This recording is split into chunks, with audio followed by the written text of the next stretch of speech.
Yo, it's your boy Trenches News, man. Back at y'all with another one. Humble Soul, man. Trenches News with the Mod Squad, man. Make sure y'all follow me, my mods, and Humble Soul, man. Back at y'all with another one, though. Yeah. All right, let's do it, man. Yo, Humble Soul, we checking back in, man. Another exclusive. We back in Illinois with it, back in the rack, man. We got Trenches News in front of the camera once again. You know, what's going on with you, bro? Man, good, man. Just chilling, man. Living life. Taking life one day at a time, you know. No, for sure, for sure. The last interview, you know, at that time, the FBG Duck murder trial was still going on. You had talked about what you could share as far as like getting on the stand, seeing the footage of the actual shooting, what you thought the outcome would be, you know what I'm saying, for the old Block 5 as well as Teezy, etc.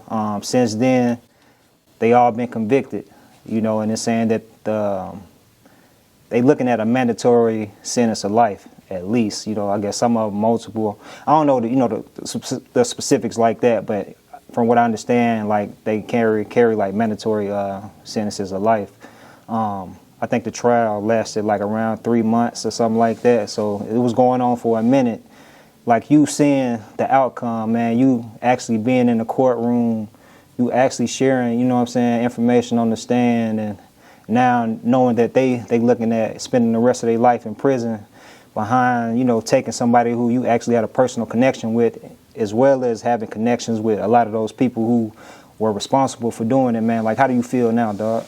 Man, hey, it gotta stop, bro. One way or another, bro. We gotta save the kids, man. Like, it's shit bigger than me, man. It's God's plan, man. Like, a lot of people don't believe when I say that, bro. It's this shit written, bro. It probably was written in life. This shit was probably, it was just written in life already, bro. They say life is written, don't they? Like, everything that you do is already planned out and shit like that. Say in the So, Bible. yeah, that's how I take it, man. I don't feel bad for none of them. They people say in the comments, like, what about their kids? Bro, they had a long time to think about their kids when they told them Oak Street. When they went up and down them stairs, they should have been still thinking about their kids. You know what I'm saying? When they got in them cars before they drove out that motherfucker, they should have said, man, I got 5 kids. I got 4 kids. You know, some of them got 5 kids. Duck had 4 kids. Lowe's got 4 kids. C Murder got 4 kids. Fucking all of them got kids, bro. D-Thing got 4 kids. You know, Teezy got 2 kids. You know, everybody lost, man. But it gotta stop, bro. Like, this shit gotta stop, bro. It's a lot of frivolous killing for no reason. You know, people, though, a lot of people, they fans on the outside looking in, they're excited about this fruit. You know what I'm talking about? They're excited by it, so they want to keep going on. You know, and that's where the snitching and all that shit kick in at, because they wanted to keep going on. But everybody saying they pushing peace. I just hate to tell them, man, Humble Soul, man, in order to push peace, bro, you got to be righteous. You got to be down for the righteous of the community, bro. You can't be pushing peace, bro, and hanging with the nigga the people who out here committing crimes and tearing down the community, bro. They ain't pushing peace. You know what I'm saying? They ain't pushing peace at all, bro. So, Nah. you know. Man, the last time we spoke, you painted a picture of the actual footage of Duck's murder. And since then, it's been released online. It's all over YouTube, all over Instagram. I think it was on TikTok, Twitter. You know, just all over the place, man. Like, but from what I understand, it's like a different version of the footage that they actually showed in the courtroom. But even that aside, man, like, when you revisit that, you know, seeing that footage again, what type of emotion does that, you know, kind of put in your body, bro? Like, knowing that you actually, you know what I'm saying, you know the people who doing the shooting, and you know the person who's losing his life, you know what I'm saying? Like, you seeing him actually, like, run for his life and then get gunned down like that. Like, seeing that footage again and seeing people share it for the likes and for the views and all of that, like what's going through your mind, dog? Man, it was just a bad situation, bro. It was a bad situation. Nobody won. Everybody got sent off. You know what I'm saying? Like, everybody got caught or they gone. You know. Then you had people that's involved with the situation who had money, who had millions. You know what I'm saying? Like, if I'm a millionaire, you call me and be like, man, hey, we just seen your brother kill him. Hey, bro, I ain't gonna even lie to you, bro. Hey, lose my number, champ. You hear me? Like, I'll catch him on my time. I ain't finna let nobody call me and tell me that. And then I get sent off. But I got the bag. I got the bag, bro. So a broke dude like Teezy just took down the whole motherfucker, you know what I'm saying? Yeah. Like, just D-Thing gone, he killed. But if he was alive, he'll still be in jail. He'll be in jail right now on the RICO, found guilty. Vaughn will be found guilty on the RICO. Zell Money will be found guilty on the RICO. Because of tender dick. Because a person didn't want duck with his baby mama, bro. Like, come on, man. And hey, don't, you could blame Trench News all you want to on everything. But them niggas should never accepted that phone call, bro. Anybody will tell you that. Any street dude, anybody will tell you, bro. If somebody tell you downtown, Oak Street, the Loop, anywhere, tell them go and suck a fat one on everything. Go and suck on Peter Griffin shit. Because I ain't coming downtown, you know. Unless you a flunky and you willing to risk it for a biscuit, that's all. I ain't risking shit for no biscuit. You know, I need the whole steak and all that shit. I don't want no motherfucking biscuit. That was the biscuit they risked it for. The chains cost $2,500. With the initials, the engraving cost more than the chain.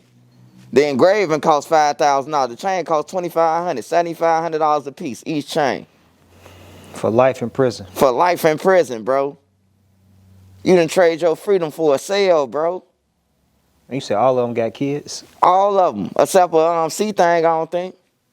Except C-Thing. And the sad thing about that one, his father paralyzed, right? Sheena took care of his daddy. Wiping his ass. That's why I say, man, it's like, when I think about this war that's going on and shit like this, bro, it took for them two parents to be in a courtroom and he coming at Mama Duck about, man, my son ain't doing nothing, defending the shit and everything from a wheelchair. You hear me? Like, come on, bro. Y'all could have stopped this shit. Y'all could have, oh, man, your son, everybody watch YouTube, bro. Everybody knowing something, bro. Even if you ain't on YouTube as a daddy, bro. A family member going, they said this about such and such. They said this, they're going to send it to you. This the way of the world, bro. So what do you feel like the parents could have did to step in and intervene if it's already got to a point where it's blood already shed? Hey, man, hey, look. L.A. Capone was never supposed to be in tour with them, bro. She and that L.A. mama and them down there from the same block. On everything, bro. Went to school together. Parties together. Everything. Go to parties right now together. Memorials, funerals. Like, come on, man. They went to school together. My friends right now, my real friends who I went to high school with and shit like that, on everything. Hey, look, if they kids got beef with my son, or my son showed me a picture like, hey, this dude did something to me, I'm calling my homie. Yeah. Hey, look, homie. Hey, woo. My homie gonna make sure that shit never happen. Yeah. Because that's a real homie. You know what I'm talking about? That's a real homie I got. Them real friends I grew up with. I don't know what's going on, bro, but a lot of this shit sad. A lot of these family mothers and shit and daddies, they know each other. Some of them from the same block. On everything, bro, like for real. A lot of these kids out here that's participating in the drill and everything, they daddies either with somebody, went to jail for the prison, or, you know, but everybody know each other. Everybody know each other, daddy, mama, and everything, bro. No, well, what I was asking you, on the outside looking in, being aware like how Chicago is in particular, and just how the shooters are like young, you know, like they jumping off the porch young, like what you said, jumping off the porch straight into the casket. In the last interview, if they already at that point in their life, like before they even really reaching puberty or around that age, already taking lives, like why do you feel like a parent would be able to step in to stop stuff? Or you saying jump in before it even gets to that point? Yeah, it shouldn't even get to that point. What you mean? But that's how it is. Hey, now. Look, a person can't tell me, bro, that they can't stop an 11-year-old or 12-year-old. How the hell he got a phone? Who paid the Wi-Fi bill? Who paid where he lay his head at? On everything, bro. Like, come on, man. Somebody, everybody condoning this shit. You hear me? It's like they condoning this shit, bro, because my 14-year-old ain't finna go and shoot up no block and then think he finna lay his ass in the bed in my house with the rest of my kids and jeopardize my kids. Hey, look, bro, dragging the right by his here down the block where he shot at. Hey, look, Y'all ain't gotta worry about violating, cause I am.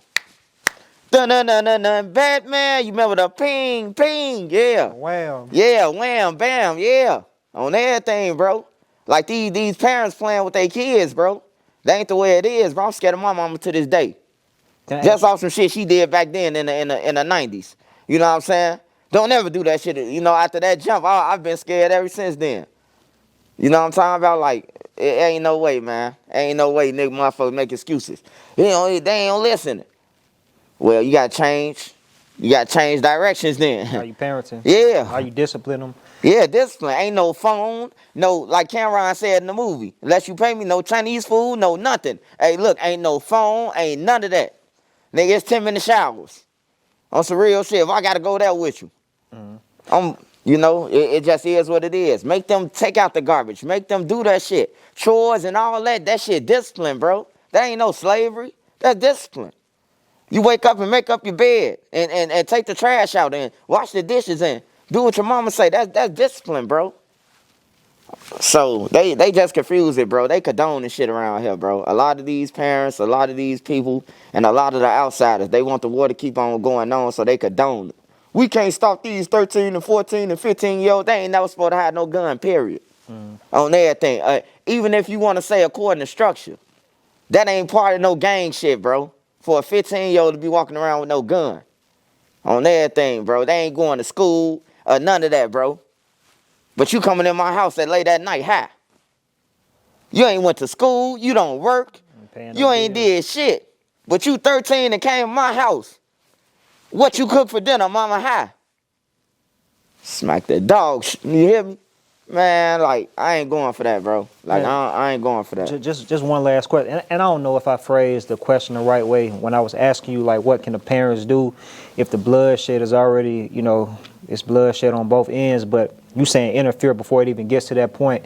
But when you was open to me in the past about how, you know, you were around 9, 10. Yeah, though, but it was the crack epidemic.